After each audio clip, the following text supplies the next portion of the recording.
अब हम लोग यहाँ पर सीखेंगे डेफिनिट इंटीग्रेशन। तो डेफिनिट इंटीग्रेशन का मतलब, जैसे कि अभी हम लोगों ने थोड़ा देर पहले सीखा था इनडिफिनिट इंटीग्रेशन, और इनडिफिनिट इंटीग्रेशन और डेफिनिट इंटीग्रेशन में मात्र एक फॉर्मूले का अंतर है, सीखना बहुत ही आसान है। तो यहाँ पर जो कि सबसे पहले देखें कि डेफिनिट इंटीग्रेशन हम लोग व्यक्त कैसे करते हैं, वो होता कैसा है। तो जैसे कि हम पहले बताए थे कि डेफिनिट इंटीग्रेशन में लोअर लिमिट और अपर लिमिट लगा हुआ रहता है।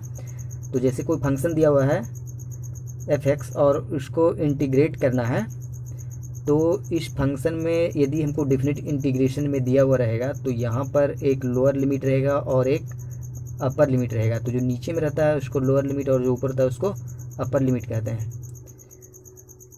अपर लिमिट, जो नीचे रहता है उसको लिमिट कहते हैं। और ये फंक्शन है जो कि क्या है, वो इंटीग्रेट होने वाला है। तो डिफिनिट इंटीग्रेशन और इनडिफिनिट इंटीग्रेशन में मात्र एक फॉर्मूले का अंतर है, और वो फार्मूला ये होता है कि जैसे कि जितना भी सारा फंक्शन हम लोगों ने इनडिफिनिट इंटीग्रेशन में किया था उसी प्रकार से डिफिनिट इंटीग्रेशन में करेंगे। सिर्फ यहाँ पर ये ध्यान रखना है कि यहाँ पर जो लिमिट लगा हुआ है सिर्फ उस पर ध्यान देना है। जैसे कि जो फंक्शन है f(x) उसको हम लोगों ने इंटीग्रेट करके कुछ आ गया इस प्रकार से g(x), तो ये है जो कि क्या हो गया, इनडिफिनिट इंटीग्रेशन। जो f(x) है उसका इनडिफिनिट इंटीग्रेशन हम लोगों ने इंटीग्रेट किया है, तो इंटीग्रेट करके ये आया है। और उसके बाद यहाँ पर लोअर लिमिट और अपर लिमिट पर भी ध्यान देना पड़ता है, और वो इस प्रकार से लिख दिया जाता है, बड़े वाले ब्रैकेट के को घेर करके इस प्रकार से। फिर इसका जब कैलकुलेशन करते हैं तो इस प्रकार से लिखा जाता है कि पहले अपर लिमिट को लिया जाता है फिर लोअर लिमिट को माइनस करके। तो g ऑफ जो वेरिएबल्स हम लोग का है x की जगह पर पहले अपर लिमिट लेंगे b, और उसके बाद फिर बाद में लेंगे लोअर लिमिट, और जो कैलकुलेशन करके आएगा वही क्या हो जाएगा, आंसर। तो देखा आप लोगों ने, डिफिनिट इंटीग्रेशन और इनडिफिनिट इंटीग्रेशन में मात्र यही एक फॉर्मूला है जो दोनों को अलग करता है, बाकी सारा का सारा प्रोसेस सेम ही है। सारा फॉर्मूला, सारा रूल वही इस्तेमाल होने वाला है, इनडिफिनिट इंटीग्रेशन वाला ही। इस वीडियो को समाप्त होने से पहले हम लोग जो कि पूरी अच्छी तरह से डिफिनिट इंटीग्रेशन सीख चुके होंगे, और फिजिक्स में इसको कहाँ कहाँ पर इस्तेमाल करना है वो भी हम लोग देख चुके होंगे। तो सबसे पहले हम लोग कुछ फंक्शन को जो कि डिफिनिट इंटीग्रेशन का कुछ एग्जांपल कर लेते हैं कुछ फंक्शन का, और उसके बाद हम लोग है जो कि उसका एप्लीकेशन भी देख लेंगे। तो जैसे कि एक एग्जांपल लेते हैं इस प्रकार से कि कोई फंक्शन दिया हुआ है इंटीग्रेशन ऑफ 3dx इस प्रकार से, और इसमें लोअर लिमिट -1 और 4 कुछ भी ले सकते हैं, कोई ज़रूरी नहीं है। तो ऐसी परिस्थिति में डिफिनिट इंटीग्रेशन इसका कैसे होगा, तो देखिए जैसे 3dx का इंटीग्रेशन क्या होता है 3x, और उसके बाद यहाँ पर जो कि x बाहर निकल जाएगा और dx का इंटीग्रेशन x हो जाएगा। फिर है जो कि यहाँ पर वही काम करेंगे -1 और यहाँ पर 4 लिमिट लेंगे, जैसे कि हम लोगों ने फॉर्मूला में देखा है। अब इसका कैलकुलेशन करेंगे तो सबसे पहले अपर लिमिट को रखेंगे, तो यहाँ पर 4 हो जाएगा, और 4 और 3 मल्टीप्लाई होगा तो कितना हो जाएगा 12। फिर माइनस, तो माइनस जो कि ये फॉर्मूला वाला माइनस है, उसके बाद फिर माइनस यहाँ पर है -1 जो कि x की जगह पर रखाएगा, तो 3 मल्टीप्लाई बाई -1 तो हो जाएगा -3, और यहाँ पर मिला करके ये क्या हो जाएगा प्लस, माइनस और माइनस मिला कर प्लस हो जाएगा, और 12 और +3 = 15। तो देखा डिफिनिट इंटीग्रेशन और इनडिफिनिट इंटीग्रेशन में मात्र एक ही फॉर्मूले का अंतर है, और ये भी डिफिनिट इंटीग्रेशन और भी बहुत आसान है इनडिफिनिट से। फिर है जो कि उसी प्रकार से एक एग्जांपल और कर लेते हैं कि यदि इस प्रकार से कुछ कॉस के फंक्शन में, या कोई भी न्यूमेरिकल फंक्शन हो सकता है वो cos x dx इस प्रकार से, और इसको जो कि 0 से लेकर के π/2 तक यदि इंटीग्रेट करने के लिए कहेगा, तो ऐसे परिस्थिति में इसको क्या करेंगे, तो cos x का इंटीग्रेशन क्या होता है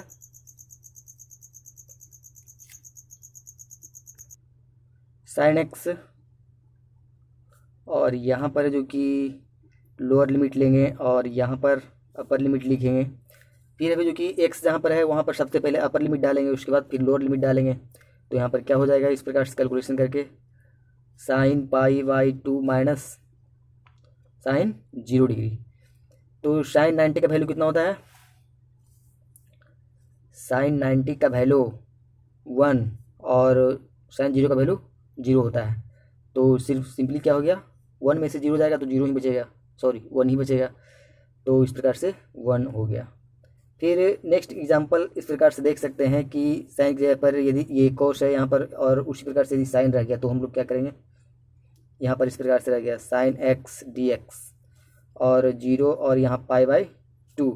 ऐसी परिस्थिति में इंटीग्रेट कैसे करेंगे फंक्शन को, तो साइन एक्स का इंटीग्रेशन क्या होता है, माइनस कॉस एक्स, और यहाँ पर है जो कि लोअर लिमिट और यहाँ पर अपर लिमिट डालेंगे।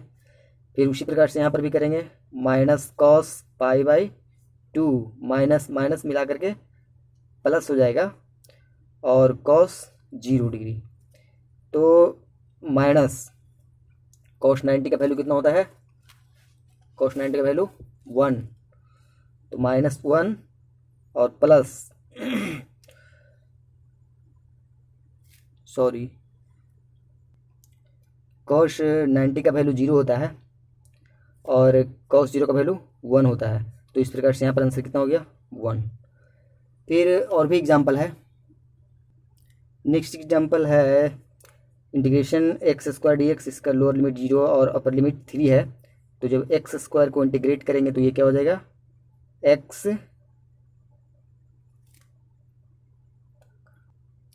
x टू दी पावर 2 +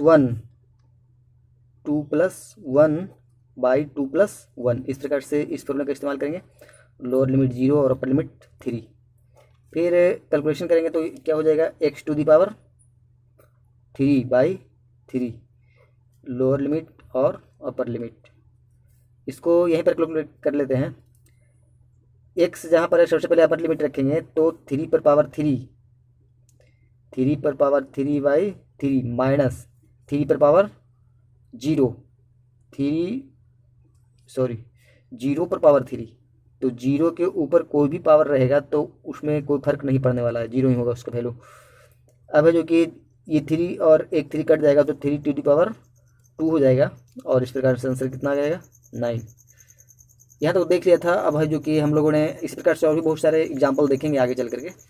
अब है जो कि एप्लीकेशन इसका देख लेते हैं कि इसका इस्तेमाल हम लोग फिजिक्स में कहाँ पर करेंगे। तो एप्लीकेशन इसका देखते हैं।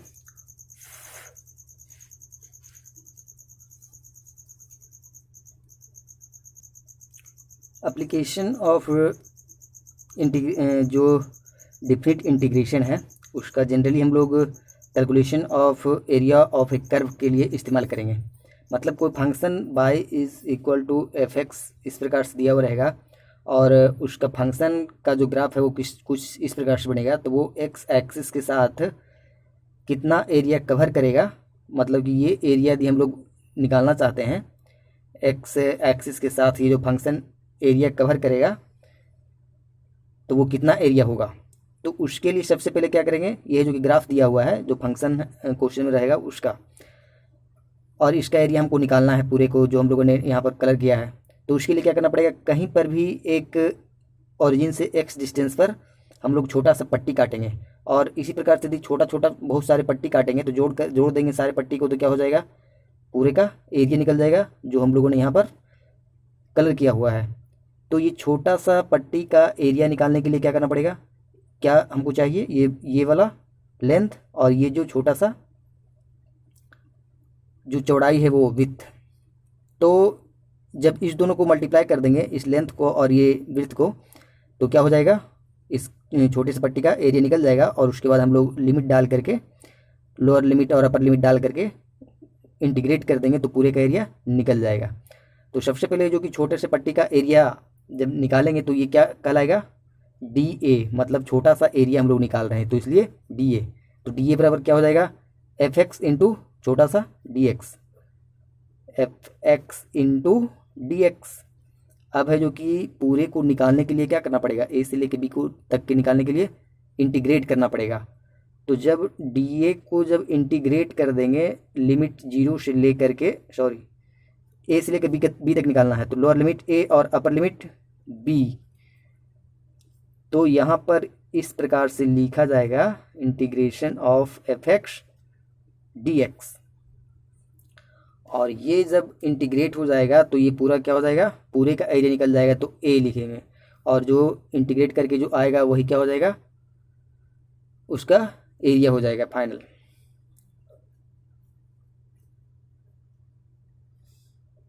dx इस प्रकार से। तो एप्लीकेशन ऑफ डिफिनिट इंटीग्रेशन का इस्तेमाल किसी भी फंक्शन में ग्राफ बनाया हुआ रहेगा, किसी फंक्शन में ग्राफ बनाया हुआ रहेगा और वो एक्स एक्सिस के साथ कितना एरिया कवर कर रहा है उसका इस्तेमाल करने के लिए करेंगे। और भी जो कि हम लोग जब 12th में जाएंगे तो इलेक्ट्रोस्टैटिक्स पढ़ेंगे तो उसमें बहुत सारा इस्तेमाल है, जो कि इनडिफिनिट इंटीग्रेशन और डिफिनिट इंटीग्रेशन दोनों का इस्तेमाल उसमें खूब है, इसलिए इसको अच्छी तरह से सीखने की ज़रूरत है। फिर जो कि अब इससे रिलेटेड कुछ एग्जाम्पल कर लेते हैं कि इससे रिलेटेड क्वेश्चन कैसे रहेगा और हम लोग बनाएंगे कैसे। क्वेश्चन कुछ इस प्रकार से है, find area under the curve of y is equal to x फ्रॉम x इज इक्वल टू 0 से लेकर के x is equal to a तक। तो यहाँ पर जो फंक्शन दिया हुआ है वो y is equal to x, तो इसी को हम लोग क्या करेंगे, इंटीग्रेट करेंगे। तो integration of by dx variables है जो कि x है, और यहाँ x is equal to by is equal to x है, तो यहाँ पर x भी लिख सकते हैं, x dx भी लिख सकते हैं, उससे कोई दिक्कत नहीं है। और लोअर लिमिट 0 और अपर लिमिट a कहा है। जब इसको इंटीग्रेट करेंगे तो बाई टू दी पावर क्या हो जाएगा, 2/2, और लोअर लिमिट 0 और अपर लिमिट a। बाई की जगह पर यहाँ पर a डालेंगे पहले, तो क्या हो जाएगा a²/2 और माइनस, फिर बाई की जगह पर क्या डालेंगे 0, तो 0 का स्क्वायर बटे कुछ भी तो 0 ही होगा। तो इस प्रकार से आंसर का क्या आ गया, a²/2, मतलब जो एरिया आएगा वो कितना निकल करके आ गया, a²/2, यही क्या हो गया आंसर। और भी देखते हैं एग्जाम्पल।